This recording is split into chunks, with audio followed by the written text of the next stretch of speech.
ressemble. Il est le Dieu de gloire, élevé dans les cieux. Personne n'est comme lui. Personne n'est comme lui. Personne n'est comme lui. Personne n'est comme lui. Personne n'est comme lui. Personne n'est comme lui. Personne n'est comme lui. Voici, il vient. Au son de la trompette, chez vos chalets, brillant comme le soleil. Élève la voix, comme c'est le jubilé. Radio Sion, dansez. Voici, il vient. Culte glorieux encore. Veuillez prendre place. Amen. C'est encore une joie d'être ensemble ici à Val d'Europe. Et nous étions en culte ce matin à Alfortville. Nous avons passé un culte agréable et vous avez les salutations de l'église d'Alfortville. Et vous avez également les salutations de mon épouse, la sœur Sandra, qui n'a pas pu faire le déplacement, mais qui salue chaleureusement chaque bien-aimé de Val d'Europe. Amen. C'est le troisième culte que nous faisons dans cette église. Et lorsque nous regardons la symbolique des chiffres dans la parole de Dieu, le 3, c'est le jour de la résurrection du Seigneur. Amen. Parce que c'est au bout de 3 jours que le Seigneur est ressuscité. Et ma prière, c'est que cette symbolique de 3 puisse s'appliquer dans la vie de quelqu'un et que cette journée soit une journée de résurrection pour quelqu'un. Amen. Si tu crois que c'est une journée de résurrection pour toi, dis Amen. Amen. Gloire à l'Éternel. On est nombreux à croire, donc on peut décoller pour partager la parole de Dieu. Amen. Amen. Donc moi, je suis le pasteur Christian et je suis l'un des pasteurs du Jubilé. Et ravi de partager la parole de Dieu avec vous aujourd'hui sur le thème suivant, ne méprisez pas les faibles commencements. Amen. Amen. Ne méprisez pas les faibles commencements. Et notre lecture clé aujourd'hui sera Zacharie, chapitre 4, à partir du verset 10. Zacharie 4, 10. Et j'entame la lecture au nom du Seigneur. Car ceux qui méprisaient le jour des faibles commencements se réjouiront en voyant le niveau dans la main de Zorobabel. Ces 7 sont les yeux de l'Éternel qui parcourent toute la terre. Le passage qui va particulièrement nous intéresser, c'est la première partie de ce verset. Car ceux qui méprisaient le jour des faibles commencements se réjouiront en voyant le niveau dans la main de Zorobabel. Amen. Lorsque nous lisons le livre de Zacharie, nous sommes à une époque où Israël revient de la déportation. Donc les Israélites avaient été déportés en Babylonie pendant un certain nombre d'années. Et suite à cette déportation, un roi, le roi Cyrus, permit à certains Israélites de retourner sur leurs terres, sur les terres d'Israël, et en particulier pour rebâtir la ville de Jérusalem qui était complètement en ruine. Et l'un des premiers éléments, les premiers chantiers qui s'opposaient à Israël, c'était le chantier du temple. Parce que le temple que Salomon avait bâti avait complètement été détruit et Israël devait rebâtir un nouveau temple. Amen. Mais il n'était pas évident de redémarrer à zéro pour rebâtir à la fois une ville entière qu'est Jérusalem, qui avait été rasée, mais également rebâtir un temple en partant de zéro. Et pire encore, difficile de rebâtir un temple en partant de ruines. Amen. Amen. Parce que dans le cas où nous parlons, le temple était complètement détruit. C'était une montagne de pierres qui se chevauchaient les unes sur les autres. Mais il ne restait plus rien. Et difficile de rebâtir un temple lorsque tout le monde est découragé, lorsque tout le monde revient de déportation et que tout le monde est fatigué et n'a pas envie de rebâtir la ville. Et le problème que Israël a rencontré, c'était le problème du découragement. Parce que la plupart des Israélites eux-mêmes n'étaient pas convaincus que le temple qui avait été détruit hier pouvait être rebâti. Pire encore, il y avait des habitants qui étaient venus peupler cette ville de Jérusalem, qui n'étaient pas juifs eux-mêmes. Et ces personnes-là venaient tourmenter les Israélites et les décourager dans la restauration du temple. Amen. Amen. Et on parle dans ce verset ici de Zorobabel. Zorobabel qui est un descendant du roi David et qui était à ce moment-là, qui avait été élu gouverneur d'Israël par le roi de Perse. Amen. Et c'est lui qui avait la charge de conduire le peuple dans la restauration et dans la construction du temple.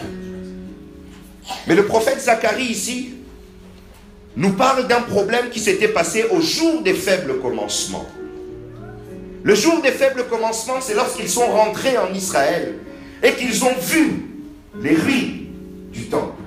Lorsqu'ils ont vu la ville complètement rasée et complètement détruite. Le jour des faibles commencements, c'est le jour où Zorobabel a dit « Nous allons rebâtir le temple ». Mais que tout le monde a méprisé cette parole de l'homme de Dieu. Amen. Et que personne ne croyait que le temple pouvait être rebâti. Le jour des faibles commencements, c'est le jour où on avait voulu probablement poser la première pierre, mais la poser sous de nombreuses moqueries, en disant, c'est fou, ils sont en train de poser une pierre d'un temple qu'ils ne rebâtiront jamais. Amen. Et on nous parle ici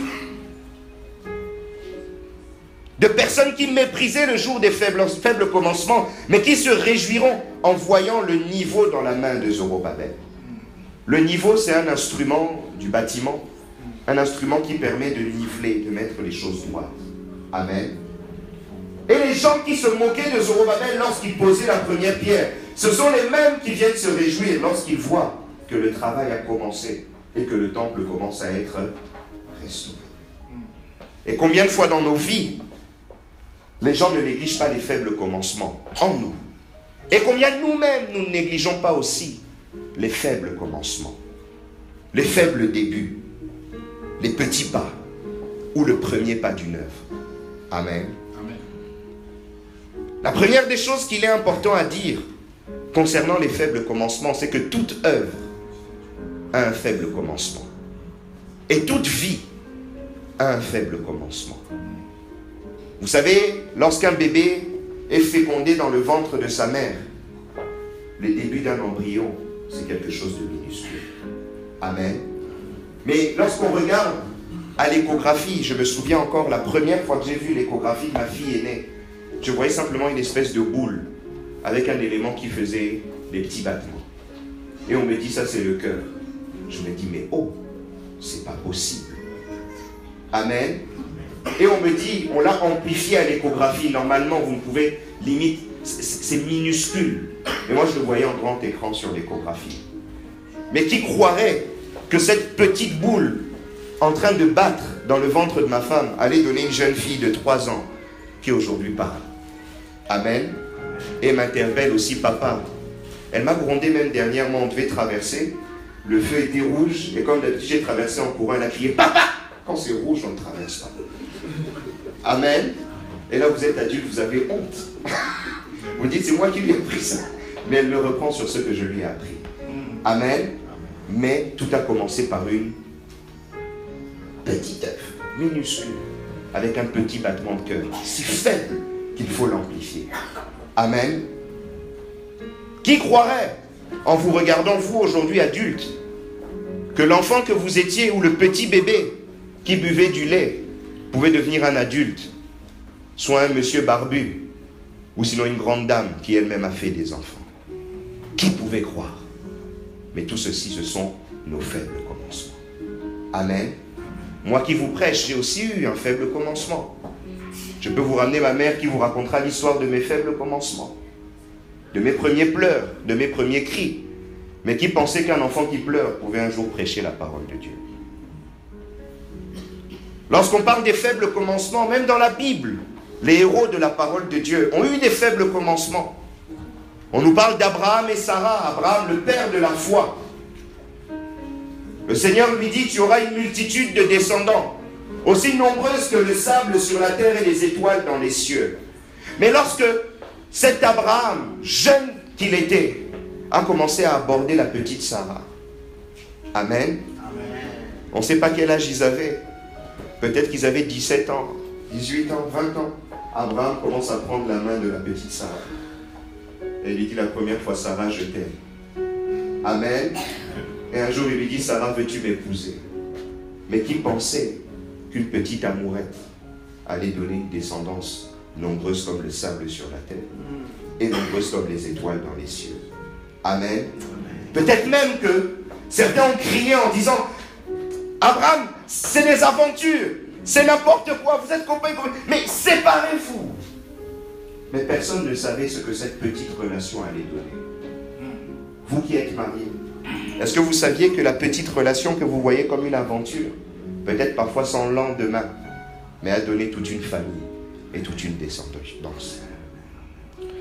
Qui pensait qu'un certain Joseph, qui avait été vendu par ses frères comme esclave en Égypte et qui travaillait dans la maison d'un certain Potiphar, en n'ayant rien comme salaire, parce que les esclaves ne gagnaient rien. Pire encore, ce même esclave est accusé par la femme de ce Potiphar, va en prison un certain nombre d'années, mais à l'issue se retrouve gouverneur d'Égypte. Amen. Dans ces faibles commencements d'esclaves, qui pouvait imaginer qu'il deviendrait? Combien sont ceux qui se sont moqués de lui en lui disant « Joseph, petit misérable ». Combien sont les amis de ce Potiphar qui ont pu peut-être l'humilier, parce que les esclaves étaient humiliés à cette époque-là. Combien même des esclaves responsables. Rien de pire qu'un esclave qui a des responsabilités sur d'autres esclaves. Parce qu'ils sont encore plus méchants que les maîtres eux-mêmes. Amen. Un petit Chéphaïon a peut-être fait souffrir le petit Joseph, mais sans savoir ce que la vie de Joseph allait donner demain.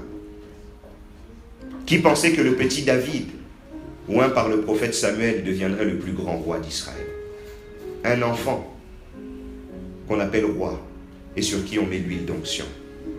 Mais personne ne pensait que ça allait être le plus grand roi qu'Israël aurait connu. Et même lorsque nous parlons du Seigneur, Jésus-Christ lui-même, qui pensait qu'un bébé né dans une crèche de Bethléem, en plein milieu d'une nuit, au milieu des animaux, était le sauveur de l'humanité. Qui pouvait le croire? Les faibles commencements de Christ. Amen. Il n'est pas né dans un château. Il n'est pas né dans un palais. Mais il est né dans une sorte d'étable, une petite crèche, au milieu des animaux. Comme pour montrer combien il était humble. Amen. Mais en voyant ce petit bébé peut-être pleurer, personne ne pensait que le Sauveur était là. La Bible dit dans Ésaïe 53, verset 2, en parlant du Seigneur, il s'est élevé devant lui comme une faible plante, comme un rejeton qui sort d'une terre desséchée. Il n'avait ni beauté, ni éclat pour attirer nos regards, et son aspect n'avait rien pour nous plaire.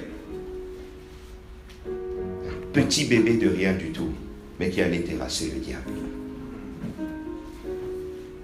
Philippiens 2:5 à 11 va même plus loin, en disant « Ayez en vous les sentiments qui étaient en Jésus-Christ, lequel existant en forme de Dieu, il n'a point regardé comme une proie arrachée d'être égal avec Dieu, mais s'est dépouillé lui-même, en prenant une forme de serviteur, en devenant semblable aux hommes, et ayant paru comme un simple homme, il s'est humilié lui-même, se rendant obéissant jusqu'à la mort, même jusqu'à la mort de la croix. C'est pourquoi aussi Dieu l'a souverainement élevé et lui a donné le nom qui est au-dessus de tout nom, afin qu'au nom de Jésus, tout genou fléchisse dans les cieux, sur la terre et sous la terre, et que toute langue confesse que Jésus-Christ est Seigneur, à la gloire de Dieu le Père.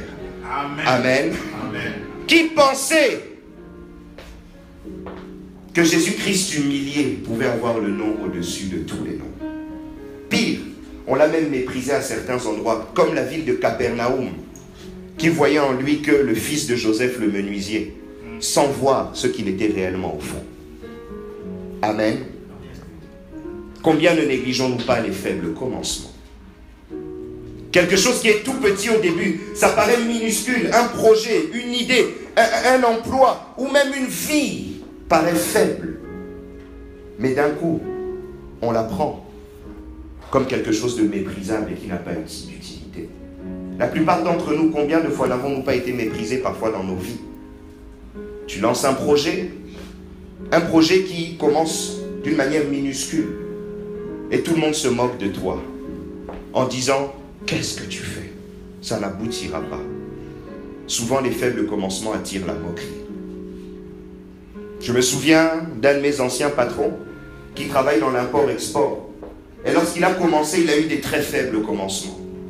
Lui-même faisait lui-même le transport de ses marchandises. Et parfois, c'était en Afrique, le camion s'enlisait dans la boue. Et lui-même sortait en plein milieu de la boue pour essayer de sortir son camion. Amen. On l'appelle patron, mais avec de la boue jusqu'aux genoux. Et il avait un salarié, tout le monde se moquait de son salarié en lui disant « Mais pourquoi tu travailles avec cet homme? Quelqu'un qui traîne dans la boue, quelqu'un qui n'est même pas ceci, qui n'est même pas cela. » Mais aujourd'hui, ce salarié est resté fidèle à cet homme. Et cet homme, aujourd'hui, ses affaires marchent, et marchent même très bien. Amen. Mais dans les faibles commencements, les gens ont méprisé. Pourquoi ne pas négliger les faibles commencements? Une question à se poser. Pourquoi le Seigneur nous invite ce matin, aujourd'hui, cet après-midi, à ne pas négliger les faibles commencements? La première des choses, c'est parce que les faibles commencements sont la phase d'apprentissage. Le moment où on apprend le plus, généralement, c'est au début. Mais quand on apprend, on fait malheureusement des erreurs. Amen. C'est compliqué de débuter quelque chose. Imaginez, on connaît tous Usain Bolt ici. Amen. Le champion d'athlétisme. Imaginez Usain Bolt à ses débuts. Lorsqu'il apprenait à marcher. Usain Bolt aussi est tombé. Est-ce que Usain Bolt courait aussi vite quand il était bébé qu'aujourd'hui? Je ne pense pas. Il a d'abord eu à apprendre à marcher. Mais il a eu des chutes lorsqu'il marchait. Et peut-être que ses oncles et ses tantes, tous ses parents, regardaient le petit Usain en lui disant « Tu ne marches pas bien. Usain, tu ne cours pas assez vite. Regarde ton cousin qui a 3 ans, comment il court vite. » Et lui, peut-être à 1 an, ne courait pas suffisamment rapidement. Amen. Mais il a appris à marcher. Il a appris à courir. Il a appris à avancer. Il a appris l'athlétisme jusqu'à devenir le champion qu'il est aujourd'hui. On apprend. Et lorsqu'on apprend, c'est toujours compliqué. Et un parcours d'apprentissage est parfois semé d'embûches et parfois semé de difficultés. La deuxième des choses à dire, pourquoi ne pas négliger les faibles commencements, c'est la phase de démarrage d'une idée, d'une activité. Et on sait tous, lorsqu'on démarre une voiture, c'est le moment où on déclenche le plus d'énergie. Amen. C'est une phase difficile, c'est une phase dure. Les choses paraissent ne pas avancer comme on veut, ou à la vitesse que l'on veut. On déclenche beaucoup d'énergie pour peu de résultats. Mais c'est parce que c'est le faible commencement. Et souvent quand les gens voient comment on se dépense lors des faibles commencements, les gens se disent, mais tu parais travailler pour rien. Tu parais faire cette chose-là inutilement. Tu lances une activité professionnelle, ça te demande beaucoup d'énergie pour lancer ton entreprise. Tu travailles beaucoup, mais pour un salaire maigre. Ce sont les faibles commencements. Mais personne ne sait ce que les sacrifices du début que tu fais vont donner dans 5 ans, 10 ans, 15 ans ou 20 ans. Amen. Ensuite, il est important de vous rappeler qu'il ne faut pas négliger les faibles commencements parce que le Seigneur lui-même n'a pas négligé les faibles commencements. Lorsque la terre était une masse vide et informe, la Bible nous dit que le Saint-Esprit se mouvait déjà au-dessus des eaux, comme pour prendre soin de ce faible commencement. Amen. Et la Bible dit que lorsque l'Éternel a créé l'homme, Adam, faible qu'il était et fragile, le Seigneur trouva que c'était bon. Adam n'avait encore rien fait, mais le Seigneur trouva déjà que c'était... Mais on a du mal à dire quelquefois que nos faibles commencements sont bons. Lorsque tu as quelque chose qui est petit, toi-même tu le méprises, mais tu ne vois pas ce que ça va donner demain. Alors que le Seigneur voyait déjà beaucoup de choses en Adam. Amen. Et lorsque l'on néglige les faibles commencements, il y a toujours des conséquences. Si tu négliges tes débuts, tu ne verras pas la fin. Les conséquences de négliger les faibles commencements, c'est d'abord que l'œuvre n'aboutit pas. Vous vous imaginez une femme enceinte, négliger complètement sa grossesse et se mettre des coups elle-même sur le ventre. Est-ce que l'enfant va naître? Je ne pense pas. Ou sinon, si l'enfant naît, il ne naîtra pas en bonne santé. Une femme enceinte qui refuse de s'alimenter, est-ce qu'elle aura un bébé fort et en bonne santé? Je ne pense pas. Elle a peut-être négligé sa grossesse, mais ce qu'elle accouchera ne sera pas quelque chose d'abouti. Et il en est de même dans vos projets, dans ce que le Seigneur vous met à cœur de faire, dans ce que vous faites avec l'énergie que Dieu vous donne. Parfois, il y a des grands projets que le Seigneur nous donne, des grandes opportunités. Nous-mêmes, nous les négligeons et c'est nous qui les tuons.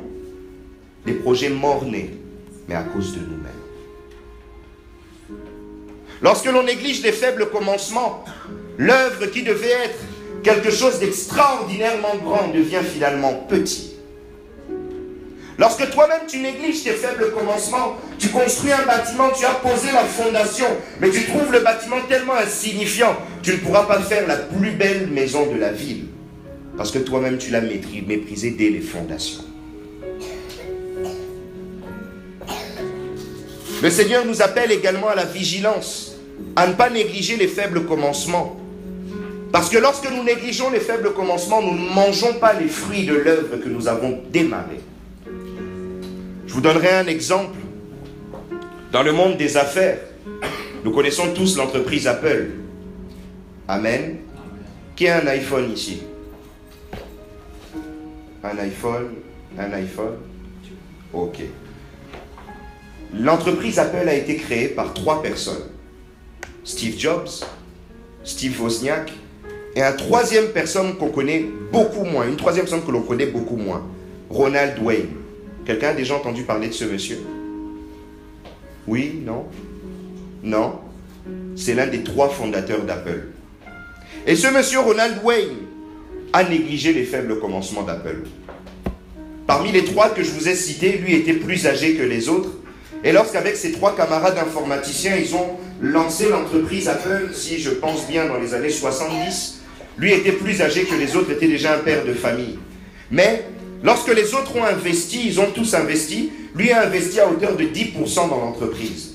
Mais il avait peur, par rapport à ces 10%, que si l'entreprise fait faillite, qu'on ait à hypothéquer sa maison, à lui reprendre ses biens. Et ainsi, pour sécuriser ses biens, il est sorti de l'affaire. Il a vendu ses 10% de l'entreprise Apple. Vous savez combien il les a vendus? À l'époque, $800. Il a revendu $800 les faibles commencements d'Apple. Et vous savez en 2015, combien valaient les 10% d'Apple qu'il avait revendus? 58 milliards. Amen. Il a négligé les faibles commencements. Il a gagné $800 alors qu'il pouvait gagner 58 milliards. On ne mange pas les fruits de ce sur quoi on s'est investi. Et imaginez que ce monsieur, en lançant l'entreprise d'Apple, il a dû faire des nuits blanches, il a dû travailler, il a même dû travailler dur, et autant que ses autres camarades. Mais dans l'histoire, lui, on l'a oublié.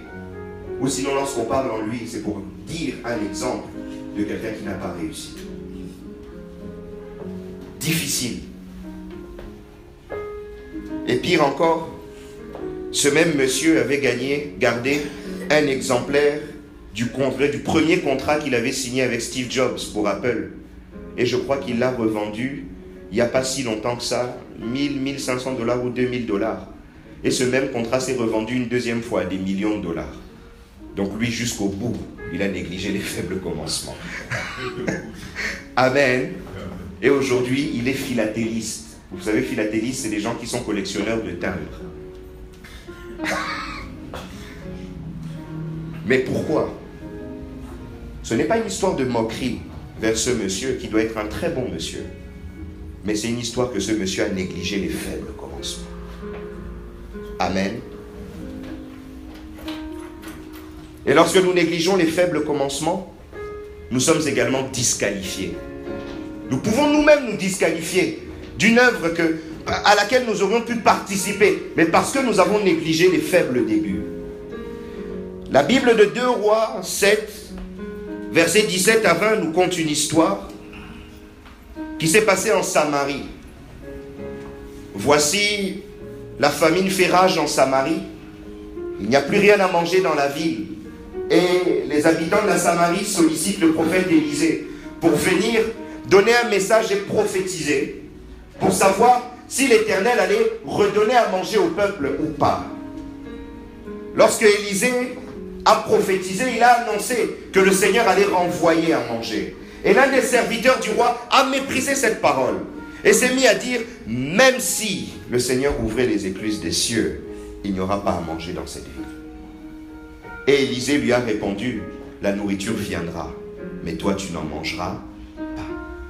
Lui qui était présent aux côtés du prophète Élisée, lorsque l'homme de Dieu a sorti cette parole, qui était les faibles commencements, il aurait pu dire, amen, je veux manger 2 fois plus que les autres, s'il n'avait pas négligé les faibles commencements.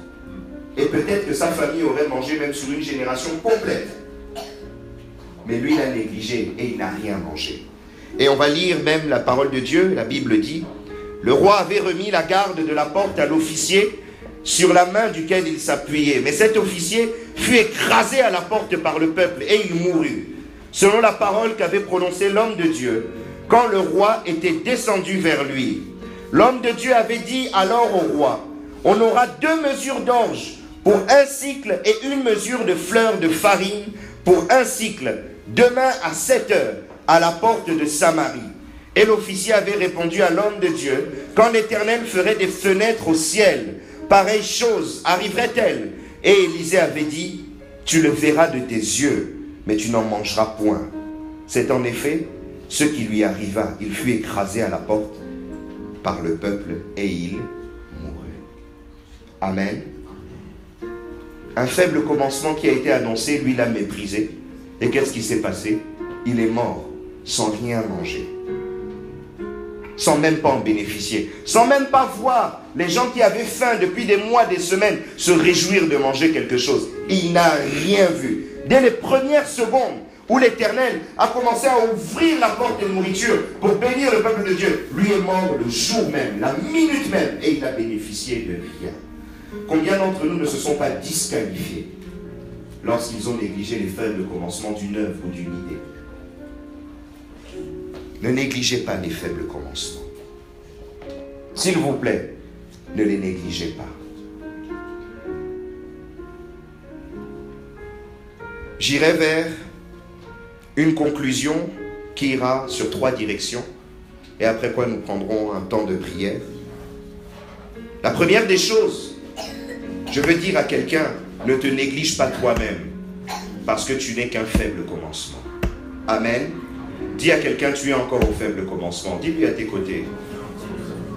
Dis-lui, ne te néglige pas, ne te néglige pas. Bien-aimés, ne vous négligez pas vous-même. Parfois, la vie est tellement difficile. Les débuts de la vie sont parfois difficiles. Amen. Les débuts d'une œuvre sont parfois difficiles. Parfois, on ne sait pas trop comment s'y prendre. Parfois, on voit qu'on a du mal à avancer. Parfois, on voit qu'on a du mal à faire un pas, le deuxième, et aller dans la bonne direction. Parfois, on voit qu'on a du mal à décoller. On regarde autour de nous. Les gens sont déjà loin et on a l'impression d'avoir un retard. Amen. Je voudrais te dire, ne te méprise pas. Parce que tu n'en es qu'au faible commencement. Dieu n'a pas encore commencé à opérer dans ta vie. Et il n'est pas trop tard. Et vous savez, les faibles commencements, ce n'est pas une histoire de durée de temps. Les faibles commencements peuvent durer des années. Peut-être que tu es dans cette salle, tu as 40 ans, 50 ans. Mais si tu n'as pas encore vécu un décollage dans ta vie, tu n'es qu'au faible commencement. Mais ne perds pas espoir. Parce que l'élévation est possible. Imaginez Abraham, en parlant encore de lui, le nombre d'années qu'il a dû attendre pour avoir son premier enfant. Déjà Ismaël et le deuxième enfant Isaac. Amen. Il s'est écoulé des années. Et il a eu ses enfants dans la vieillesse. Mais toutes les années qu'il a fait avant d'avoir son premier enfant n'étaient que les faibles commencements. Un vieillard qui n'en est qu'au faible commencement parce qu'il n'a pas encore vu la main de Dieu. Je voudrais que quelqu'un se dise dans son cœur pendant que je parle, tant que je n'ai pas vu la main de Dieu, je n'en suis qu'au faible commencement. Et je ne m'arrêterai pas de courir parce que je verrai la gloire de Dieu. C'est encore possible. N'abandonne pas, ne baisse pas les bras. Et ne laisse particulièrement personne te mépriser. Parce que parfois, lorsqu'on est au faible commencement, on attire les moqueries. Tous tes amis conduisent une voiture, toi tu es à pied. Et tout le monde commence à dire, regardez-le, le piéton. Bien aimé, c'est un détail, mais parfois ça fait mal. Amen. Tout le monde est propriétaire. Mais toi tu te retrouves encore dans ton petit studio. Et qui te suffit juste pour dormir. Bien aimé, dans ces faibles commencements-là, ne les méprise pas. Parce que c'est de ce studio-là que le Seigneur va te donner la maison à laquelle tu penses. Amen. Amen. Tu es en intérim. Tu regardes tous tes amis en CDI. Et au boulot, tout le monde t'appelle l'intérimaire. Tu fais une mission d'une semaine, tu pars, tu reviens. Amen. Alors que tu vois les autres sont toujours là. Bien aimé, ton intérim n'est qu'un faible commencement. Mais le Seigneur a plus pour toi. Pour partager mon témoignage, je peux vous dire que j'ai fait un travail que je ne voulais pas faire dans le cadre de mes études pour l'alternance. Et il y avait même des personnes qui venaient me voyant faire ce travail qui se moquaient de moi. Une connaissance à mon père est arrivée au travail, il a regardé et fait « Ah, toi le fils de l'homme, tu travailles ici. » Quelqu'un qui se moque de vous en face à face. Amen. Amen. Parce que souvent c'est en différé, hein, mais là il est devant. Amen. Et il faut garder son calme. Parce qu'il sait que tu es un enfant de Dieu. Parce qu'à ce moment-là, tu dis Jésus. Amen. Mais le Seigneur savait pourquoi il m'a fait passer là. Parce qu'en passant là, j'ai vécu une accélération extraordinaire par la grâce de Dieu. Et en ne négligeant pas ces faibles commencements-là, le Seigneur m'a positionné quelque part. Amen. Moi qui ne pensais pas faire un jour des études, je me suis retrouvé avec un master en poche. Étonnant. Et pire encore, j'ai terminé ces études. J'ai directement eu un CDI. Et pire encore, moi qui pensais avoir fait que des petits boulots, à cause de mon petit BEP à l'époque, je me retrouve comme cadre en entreprise. Et lorsque j'arrive quelque part, on m'appelle monsieur. Amen. Amen. Et je fais régulièrement des déplacements professionnels où je prends l'avion. Et lorsque je prends l'avion, pour certaines personnes, c'est rien. Prendre l'avion, bien aimé, c'est rien. Mais prendre l'avion, l'aller-journée, aller-retour, je prends l'avion le matin, je rentre le soir. Bien aimé, pour moi, je vois la grandeur de Dieu. D'autres personnes ne voient rien. Moi, je vois la grandeur de Dieu. Parce que de là où Dieu m'a pris, pour moi, ça c'est grand. Amen. Lorsque j'arrive comme ça, l'hôtesse de l'air me dit « Bonjour, monsieur, moi, donc je dis « Gloire à Dieu. » Amen. C'est le Seigneur. C'est rien. Mais de là d'où je viens, c'est beaucoup. Parce que lorsque je regarde mes faibles commencements, Seigneur, je ne pensais pas en arriver là. Amen. Mais je crois que pour quelqu'un aussi, c'est possible. Lorsque tu regardes ta vie, tu te dis, Seigneur, c'est pas possible. Même en vous prêchant la parole de Dieu, je n'imaginais pas un jour me tenir à la chair pour prêcher à quelqu'un. Même pour donner un conseil un jour à quelqu'un, je ne m'imaginais pas en avoir la légitimité. Amen. Moi, je faisais partie des jeunes qui avaient le pantalon jusque-là et le caleçon dehors. Amen. En train d'écouter du rap et en train de regarder s'il y avait des filles à proximité. Amen. Vous voyez, il y a des jeunes comme ça qui ne sont pas tranquilles. Mais j'ai été comme ça. Mais je n'imaginais pas qu'un jour, en 2005, le Seigneur allait me rencontrer et qu'aujourd'hui, en 2017, j'allais prêcher à Val-de-Grâce. Le Seigneur nous prend toujours quelque part. Mais il y a des faibles commencements. Ne te néglige pas toi-même. La deuxième chose que je te dirais, c'est ne néglige pas tes projets. Ne néglige pas tes rêves. Ne néglige pas tes idées. Ne néglige pas les choses que tu mets en place. Ne néglige pas les choses que tu façonnes de tes mains. Parce que tu ne sais pas ce que ça peut donner demain. On a parlé de notre ami Ronald Wayne, qui a eu l'idée brillante de lancer une entreprise avec ses amis qu'on appelle Apple, qui me donne aujourd'hui l'iPad, qui me permet d'avoir mon message écrit dessus. Amen. Imaginez à combien de personnes à qui ça sert. Les iPhones, les choses. Quelle idée formidable ce monsieur a eue. Mais il l'a négligé. Je voudrais dire à quelqu'un, ne néglige pas tes idées.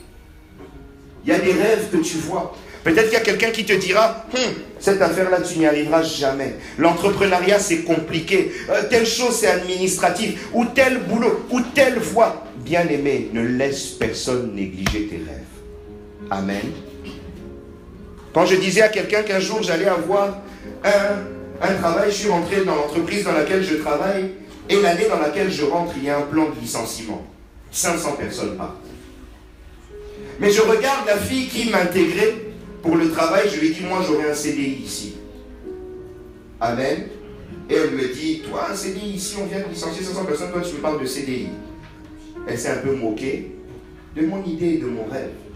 Amen. Mais je lui ai dit, moi je l'aurai. Au travail, à l'école, tous mes amis de l'école en alternance disaient, c'est très difficile de trouver un CDI. Et même statistiquement, normalement, pour un jeune diplômé, en moyenne en France, c'est à peu près 6 mois de chômage avant d'avoir son premier contrat. Quand on a étudié en master, c'est une statistique en France. Amen. Et moi je disais, cette statistique-là ne s'appliquera pas à ma vie, j'aurai un CDI. Et cette même année, je venais de me marier l'année d'avant, j'étais apprenti. Donc l'année d'après, ma femme est tombée enceinte, mon premier enfant arrive. Je dis, moi je ne deviendrai pas papa au chômage. Amen. Je n'ai jamais rêvé de ça. Et les gens me prenaient pour un fou. Mais laissez-moi vous dire qu'avant d'avoir mon boulot, j'ai eu 3 entretiens dans la même entreprise. Et le 3e entretien, j'ai été recruté d'une manière rocambolesque. Amen. C'était un rêve, une idée, une parole de foi dont les gens se moquaient. Mais parce que j'ai tenu ferme et je n'ai pas douté, j'ai pu accrocher ce rêve. Amen. Je voudrais dire à quelqu'un, ne néglige pas tes rêves. Peut-être que tu as une quarantaine d'années, tu as fait une carrière dans un domaine, mais tu veux bifurquer, faire une virgule vers autre chose. Les gens te disent que c'est impossible. Avec Dieu, rien n'est impossible. Parfois, tu as une idée, un projet, quelque chose que tu veux mettre en place. Parfois même, ton époux, ton épouse te décourage et te dit que cette chose-là, non.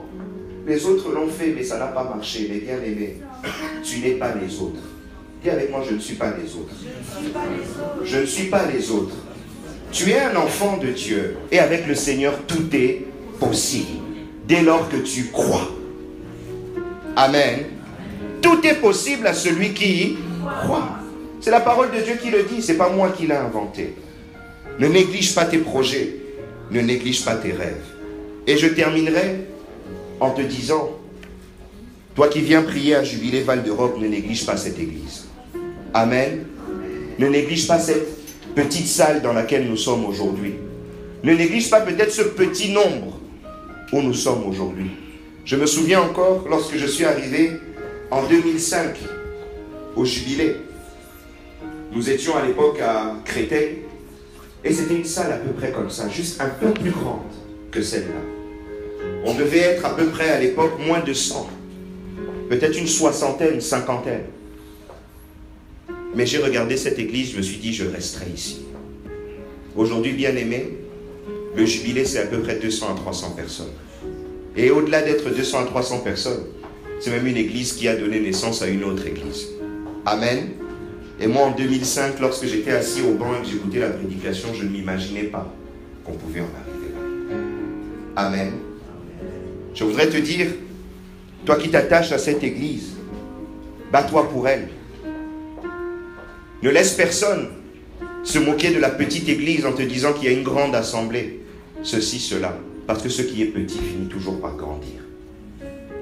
Une graine est plantée, elle est minuscule, mais elle finit toujours par germer. Et un jour, ça donne un arbre. Je voudrais dire que le Jubilé Alfortville sera un jour un arbre. Amen. Val d'Europe sera un jour un arbre. Ne voyez pas la petite graine que nous sommes aujourd'hui, mais il y aura des grandes choses qui vont se passer ici. Amen. Que Dieu vous bénisse.